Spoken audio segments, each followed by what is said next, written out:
that if you would only put white noise on this thing, something, a hiss, or raindrops falling on it, if you would only do something along these lines to keep the picture within his grasp. But he let it go, and the film, I don't think, ever really took off. I know I appreciate it. It's a very, very beautiful thing.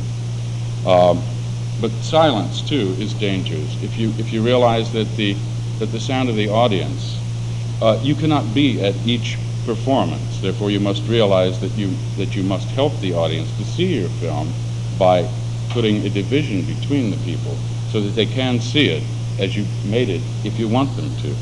But for somebody to say, oh, they didn't like it, or oh, they got up, or oh, there was noise, or oh, they didn't see what I made. Sorry, fella. I mean, you had the track. You could have overpowered this distraction. I think a total film sense has to be there. They used to play music in the pit when silent films were shown, and I'm quite sure it's because of the distractions in the audience, as well as mood creating. It wasn't always the right music, but it did take your mind off, of people who would do various things, scream, faint, this sort of thing.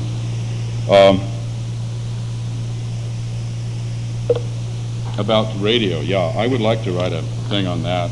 Someday I will, someday I won't, whatever. But I find it almost necessary not to look while you're envisioning a film or while you're working on a film. I see only about 1 or 2 films a year. Not because I don't want to. Usually it ends up because I don't have the time. Somebody has to take me with a nape of the neck and say, it's time for you to see this thing. I've seen it. It's your kind of film. It usually is not my kind of film. But I appreciate them taking me there. That part I enjoy, and that gives me the strength, strangely enough.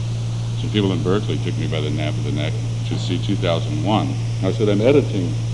And they said, yeah. And they put a helmet on me and put me on the back of a Honda. Out we went to see it, and I'm very, very glad because I got to see a film that was made by somebody who sat through each scene, from what I understand. The publicity notes are correct. Each scene of the making of this film, I was very, very impressed. Isn't like Alfred Hitchcock, who puts his up there and then goes away, and somebody else directs, somebody else films, this sort of thing. He hasn't given up the prerogative of being there for each and every scene, overseeing each and every effect. He may have done it, but he was there and suffered through it and tried to get it as well as he could. Since then, I've read other things about Kubrick, which I don't want to bring up at this time. Incidentally, I do like dishwashing. You don't like dishwashing. Is that right? Did I hear you earlier that you'd given up dishwashing for Lent or what?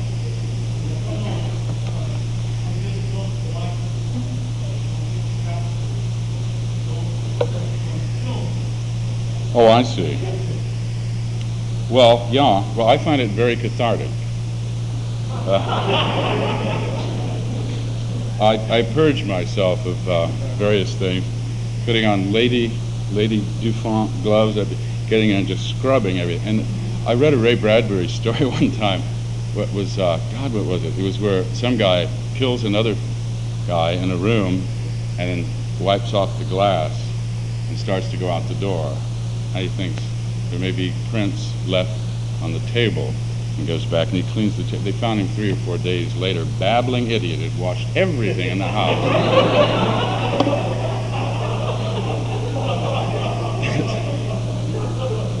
Well, this is me. I bought a cabin, a lodge up in the Alabama mountains near the Tennessee border, and occasionally I go into these fits, and they'll find me, on the floor with Lysol, just scrubbing. Nothing, it wasn't required, but I just have a feeling that this place must be fit. It must be ready for what, I don't know.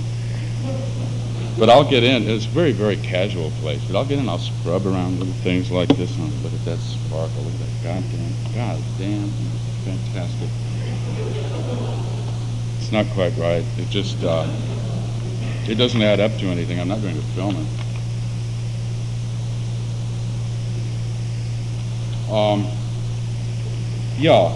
Whereas you wanted to be a poet, I jotted this down just before you came up. I'd be satisfied to be a poet, but I wanted to be a musician more than anything else. But with these hands, it was never meant to be. So I...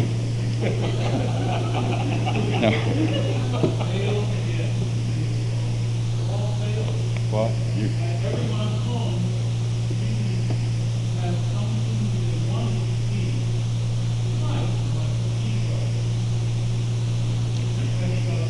Yeah.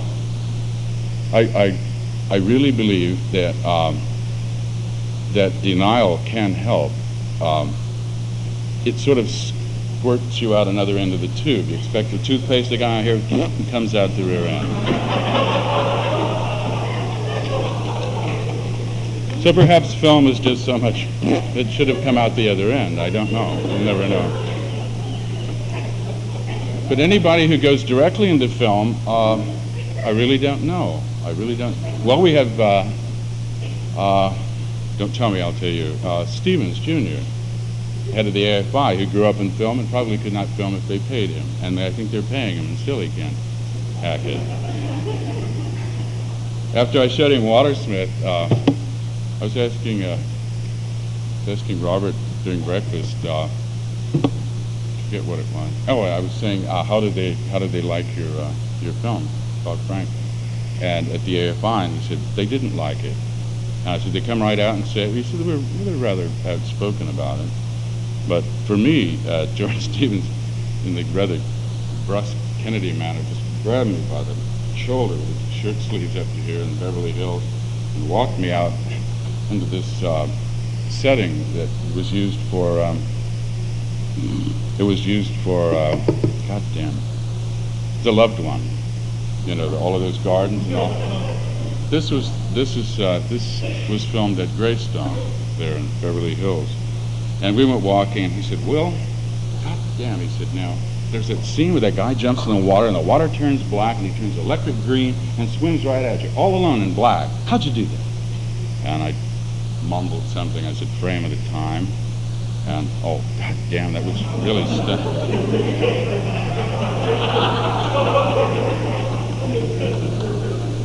And this went on and on and on. We got to the end of the property and turned around, and on the way back, he turned to me and said, "Universal could use a short that's about 15 minutes long. Could you cut Watersmith down?" And I went home. I didn't cry, actually. No, I asked him for another grant right then and there. I said, "If you want a shorter film, would you care to back another shorter film? I'll make another film entirely for you." And that got him. He really didn't say it anymore. In